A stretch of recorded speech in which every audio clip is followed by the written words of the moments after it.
Listen, man, listen. Y'all already know I got mad respect for Tamika Malory as well as my son. Shout out to both of them, man. This ain't no disrespect to none of them.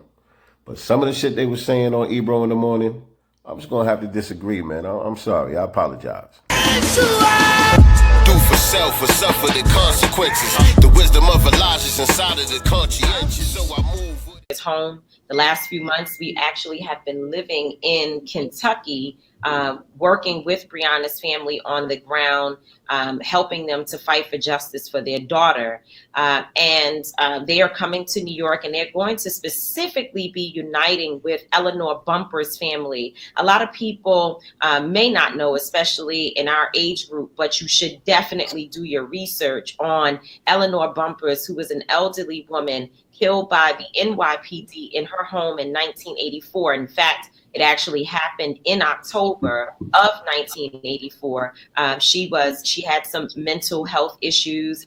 Police officers were there. They were supposed to be helping to evict her from her apartment. And they went into her home and shot her to death. And so we're bringing the two families together because we know that Breonna Taylor is not just a standalone issue. She actually joins a list of other Black women whose lives have been taken in exactly the same way. And we want to be able to show the history, and bringing Breonna's family, her mom, Tamika Palmer, to New York City, we wanted to make sure that we draw the connection to our elders like Deborah Danner, who was another woman who was killed in her home in New York City just a few years ago.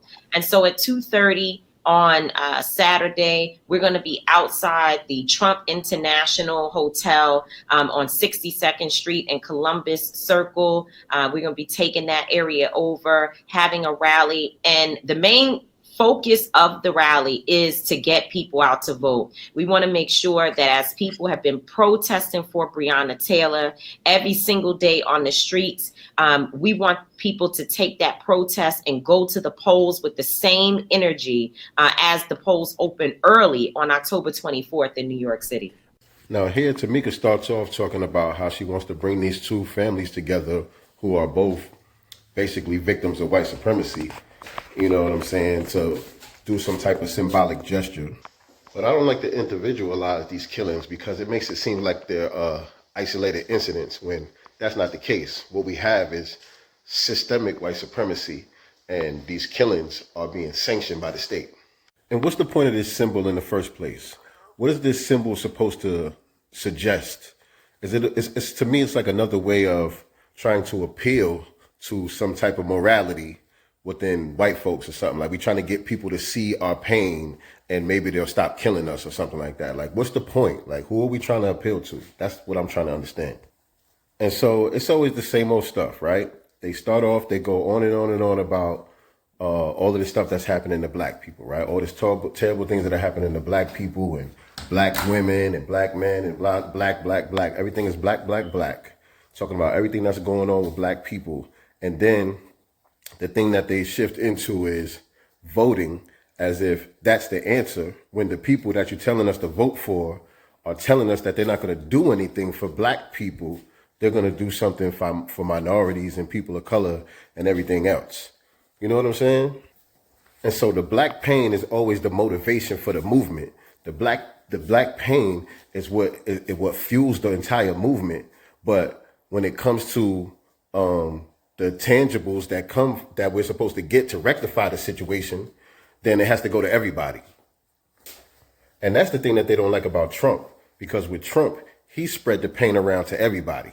It ain't just on Black people no more. Now, all the people of color and minorities and all these other wannabe white people is out here getting their ass whipped too. And so now they want us to come and save the day. But them days is over, man. Foundational Black Americans, we looking out for ourselves right now. No disrespect to nobody else, but we looking out for ourselves right now.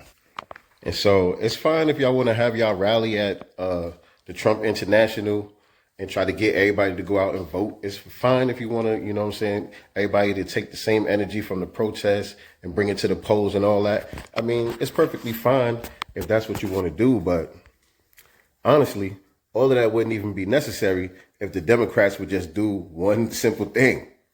I mean, cut the check. Most resilient, we post the children of prophecy. And so all my real ones that's on code, you ain't going for the okie doke. Get your I didn't vote stickers, man. Hit me up. Get your I didn't vote stickers, man. You get 25 stickers for $5. Hit me up on the DM. Peace.